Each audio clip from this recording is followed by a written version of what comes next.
I guess maybe the disclaimer at the beginning is I don't really know how to talk about hope, so I'm going to talk around it quite a bit. I think there are like 14 definitions of hope that I found, and none of them really seemed that good. And the closest I got to hope this week was when Huck was telling me that he had a really big poopy, and hold on, he said the biggest one in 5 years, and I said to him, dude, you're only 3 years old. You weren't even around 5 years ago. And something about that caught me. And I was like, oh, whoa. He wasn't even around 5 years ago. Like, I would not even have known to hope. And the fact that stuff like that just happens without me having any sort of participation in it, that gave me hope. I was like, oh, man, there's stuff that's going to be here in 5 years that I don't even know about. That's amazing like that. That's life-changing like that. And it was really powerful. It sort of I said that to him, and I was like, ooh, man, that's profound. Thank you guys for coming. Joke doesn't ever land. I appreciate it, so I'm going to keep going.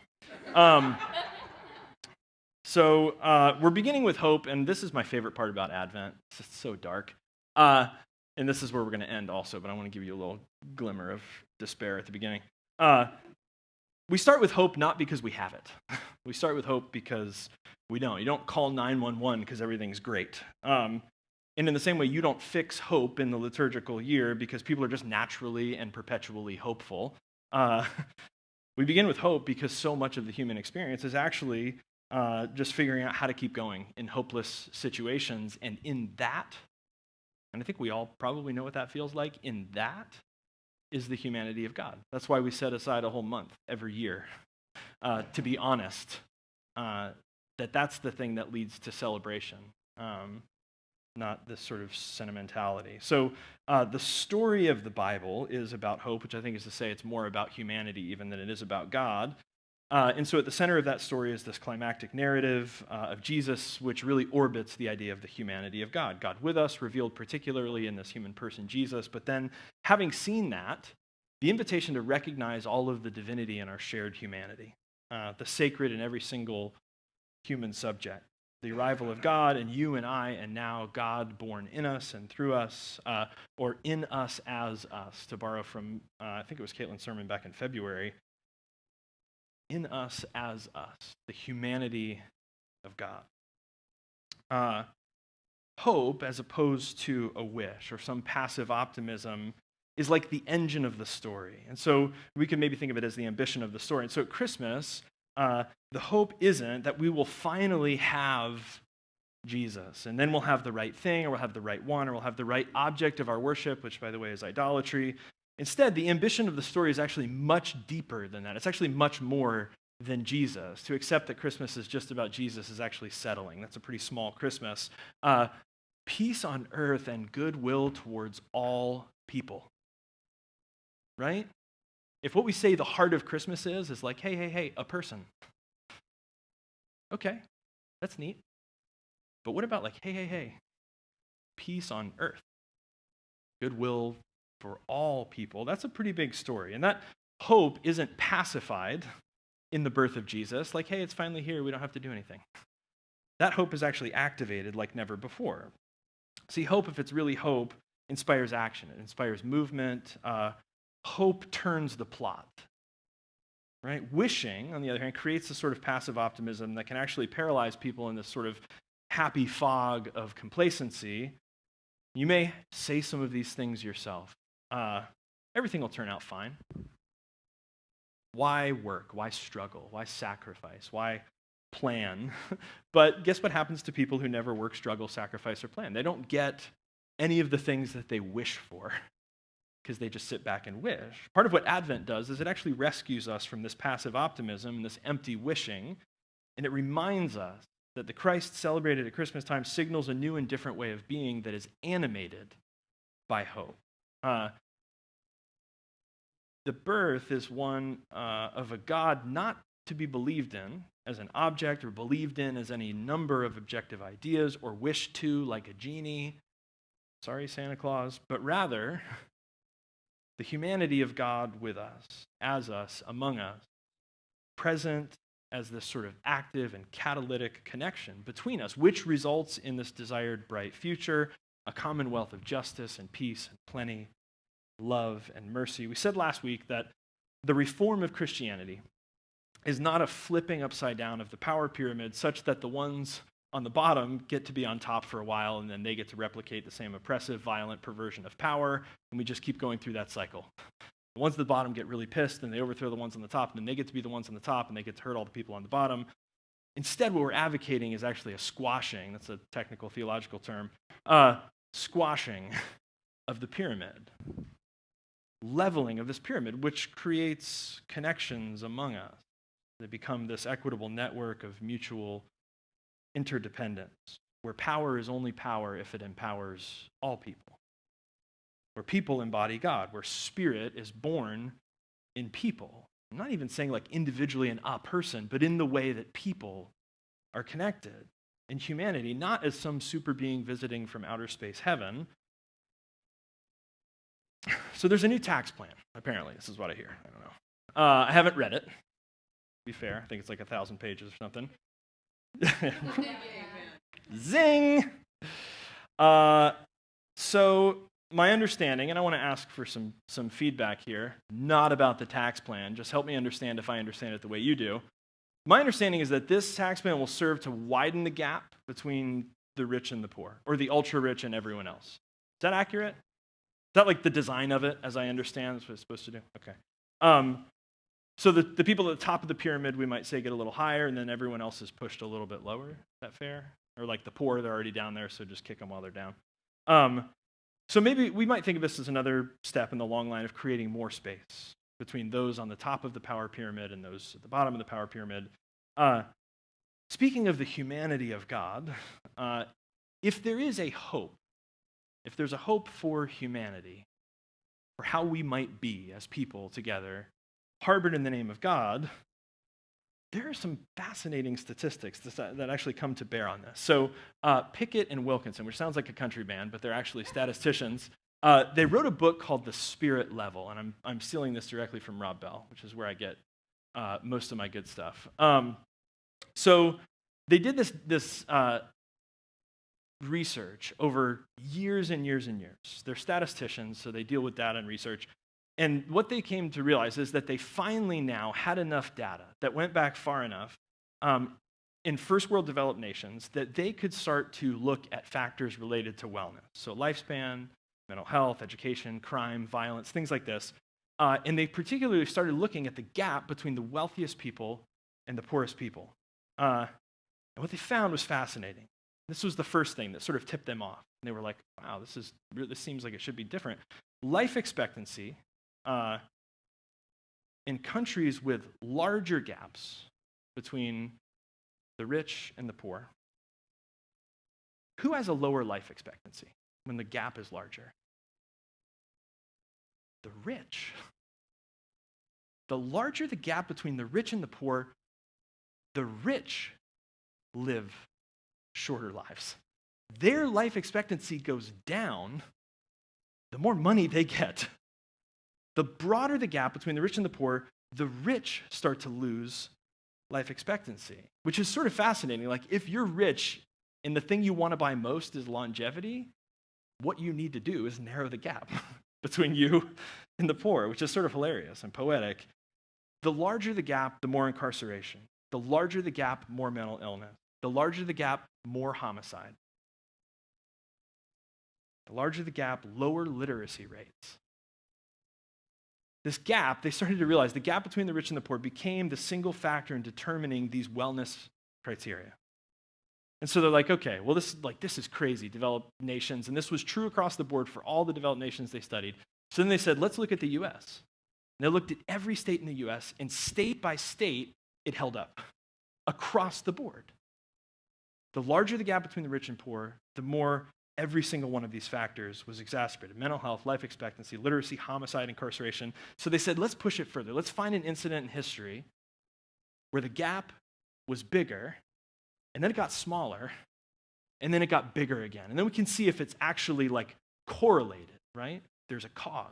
So they looked at pre-World Wars, where the gap was broad, And then during the world wars, the gap shrunk.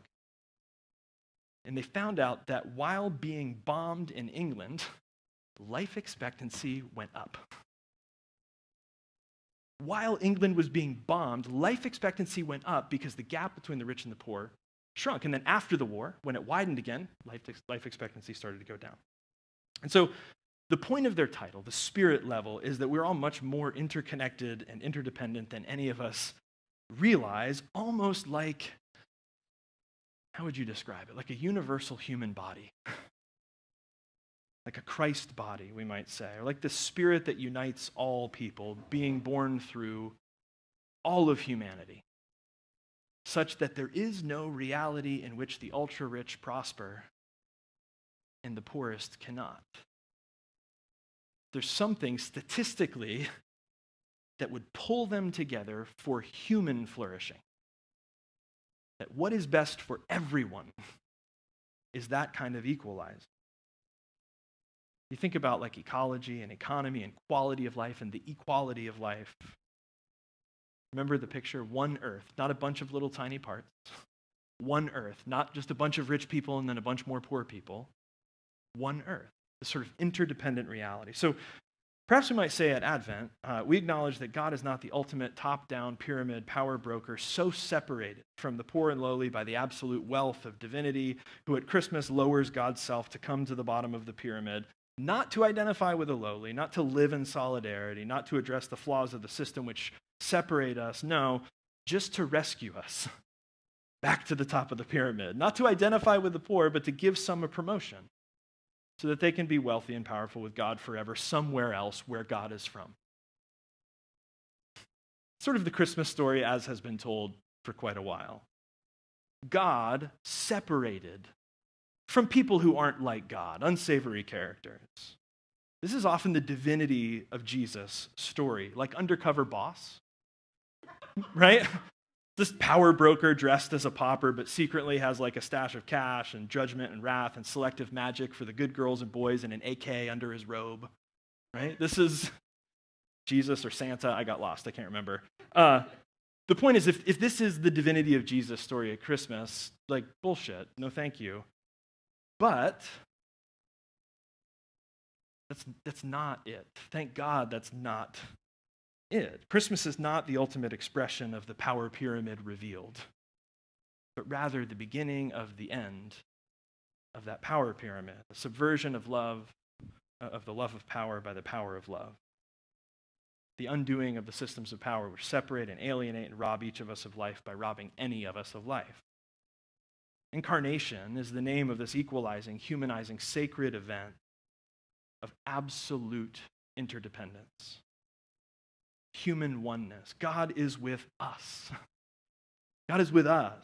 And the us is caps lock, bold, italics, and it has no asterisks. There is no fine print. God is with us. Let's hope. So what separates mere wishing from hoping? Hope for the future shapes our behavior in the present.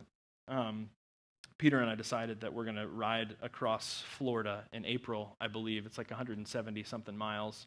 And I probably could survive it if I went out and tried to do it. But because I hope to do that, that'll shape the way that I train for that over the next several months, right? I want to be able to do something in the future, and it shapes my behavior in the present.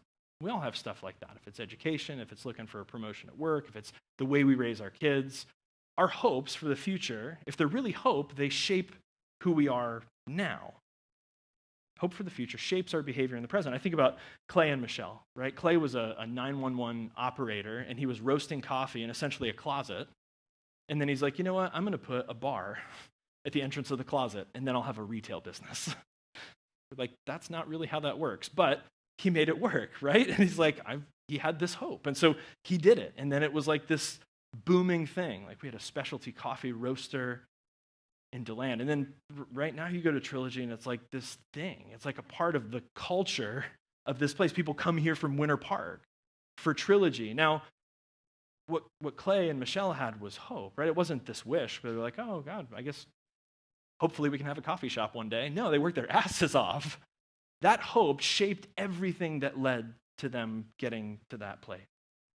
Or Matt Garrett at the indie market today, right? Took a class in pottery at Stetson and then was like, you know what? I think I'll have a pottery business. And he's amazing at it, and people are buying his stuff like crazy. Well, that doesn't come about because he's like, hey, I kind of like this. I hope people will buy my stuff. No. He went through everything related to sort of branding himself and setting up places where he could sell it and doing the work of honing his craft and finding sort of his, is it such a pottery voice? I don't know. His style, his skill. Yeah, Nate's nodding yes. Nate's right about things. Right, and Freddie, like what Freddie said about faith. Like, man, it would be really nice if we would stop giving criminal records to minors. We should address that, right? It would be really nice if law enforcement would carry Narcan so that people who were overdosing, their lives could be saved. Well, here's hoping. No, faith organizes these action assemblies, and they organize listening meetings, and they organize people to come together to say, hey, these are the biggest problems facing our community, and here are the steps that we think we can take, and here's how we can hold people accountable to actually make change.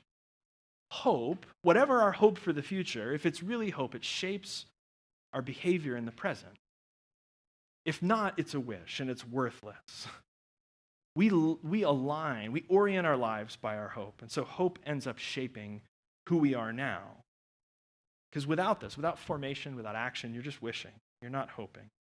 And the prophets of the Bible challenge people to act in ways consistent with their hopes, with what they say they hope for. And one of the most important prophetic compositions is this book of Isaiah. In the first section, there's this really deep corruption and complacency among the people of Judah and the southern kingdom. I know we can't imagine politicians being corrupt or complacent. So Isaiah warns that this behavior will result in the opposite direction of this sort of desired peaceful kingdom and this hope for the world, and it will actually lead towards decline. Again, none of us can imagine this.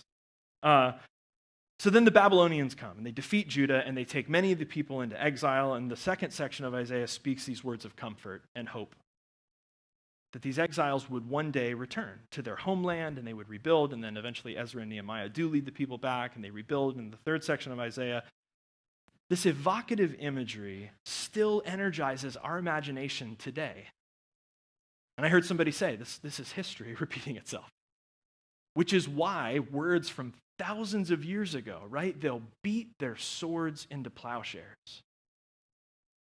And maybe they're not swords, but maybe it's the guns that have killed over 55,000 people in the U.S. this year. And so words like they'll beat their swords into plowshares still give us goosebumps, and they still should.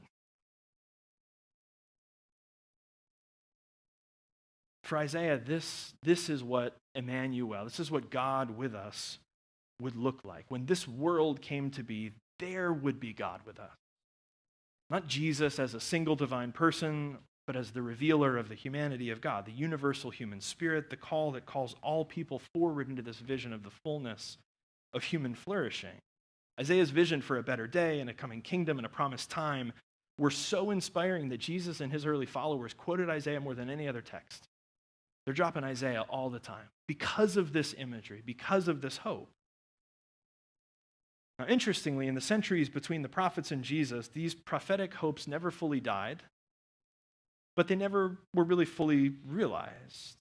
Through these different seasons of oppression and occupation or self-destruction and injustice, this hope was tested as never before, but it lived on. And then Jesus is born, and then we get sort of the life and teachings of Jesus, where Jesus says, this kingdom is here, this hoped-for time has come, this desired world is among us, it's available, it's at hand, it's even within you. And still, the hope isn't fully realized.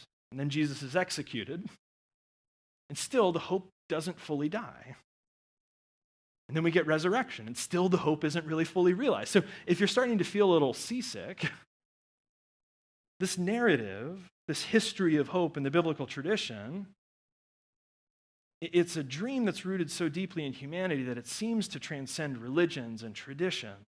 It seems like the desires and hopes and dreams have only been met with sort of the counterforce of delay and setback and heartbreak, never fully dying, never fully realized. And where I want us to start with Advent is that it's okay.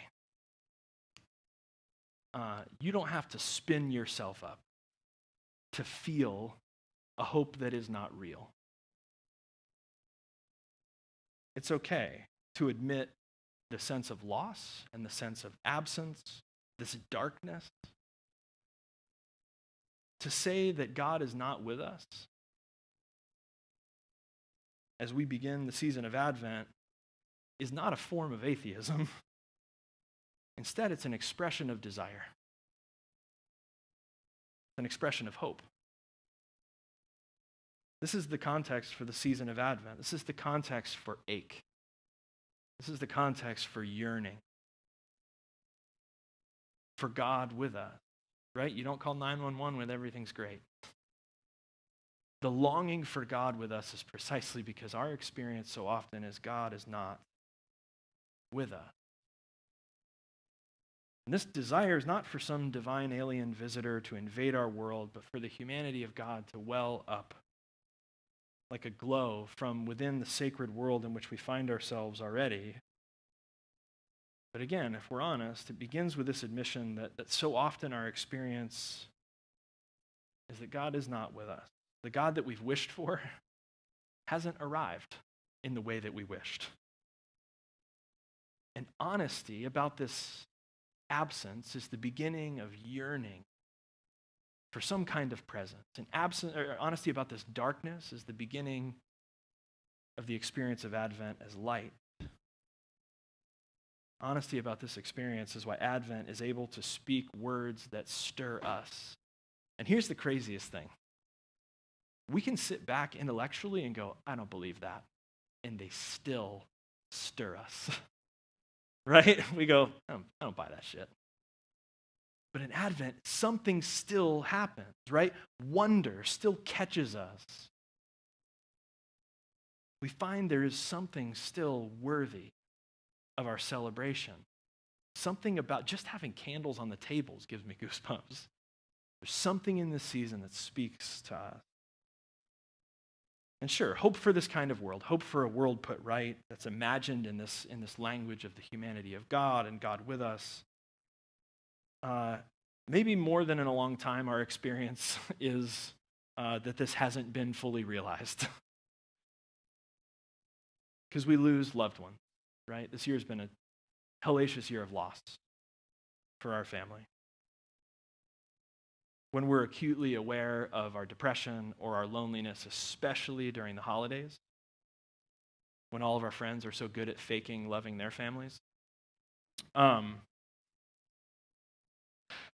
we watch other people suffer or look at Facebook.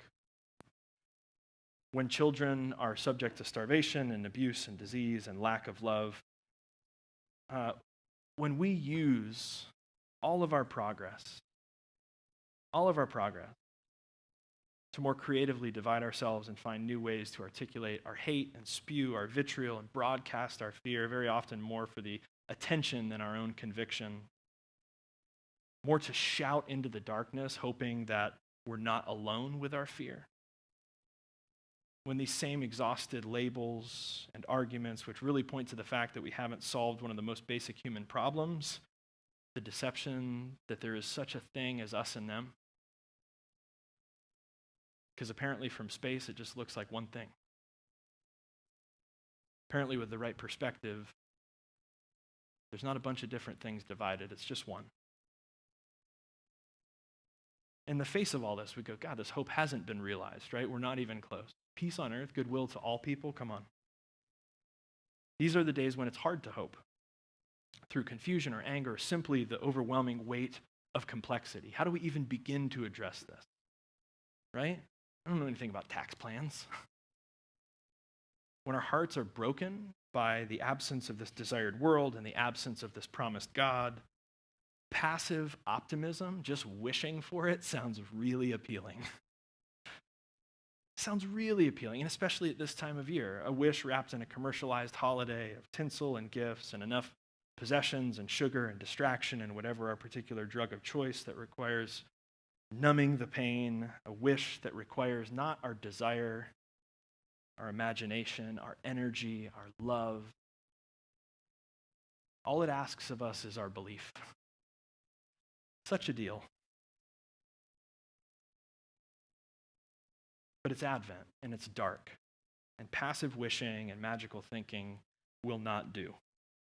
When a kingdom of hopeful action is the flame of our desire that will not be extinguished. Because when wishful thinking has come and gone again, Advent asks us to risk the vulnerability of hope. The vulnerability of hope. Because it's both the vulnerability and the hope in which we experience that faintest spark of the humanity of God with us, among us, in the face of the person at your table.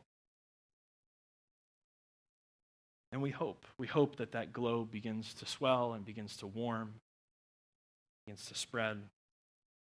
God is with us. Not a divine, otherworldly visitation, but God is with us as God always has been with us. God is with us as God always has been with us. With us. Within us. Buried deep in our human experience, pregnant with wonder, hope, and promise, the humanity of God being born through us as we bear this unconditional humanity into the world. Light in the darkness, peace, the restless, hope to the hopeless. It's the table of this hope that we set tonight. The hope of the humanity of God connected to the only thing that it could be, body and blood. And I don't know about you, but the human experience seems for most people is that bodies break and that blood is shed. This is the human experience. And we don't hide from this. We don't hide from this in some invasive, escapist divinity. Instead, we celebrate it. Because it's in these bodies and it's in this blood that the gift of the humanity of God is made known most fully to us, through us, and in us. This table of hope is the table that's been set for us tonight. It's open to us and to all people, and as always, no one will ever be turned away. When you're ready, feel free to come and grab a piece of bread and dip it in the cup.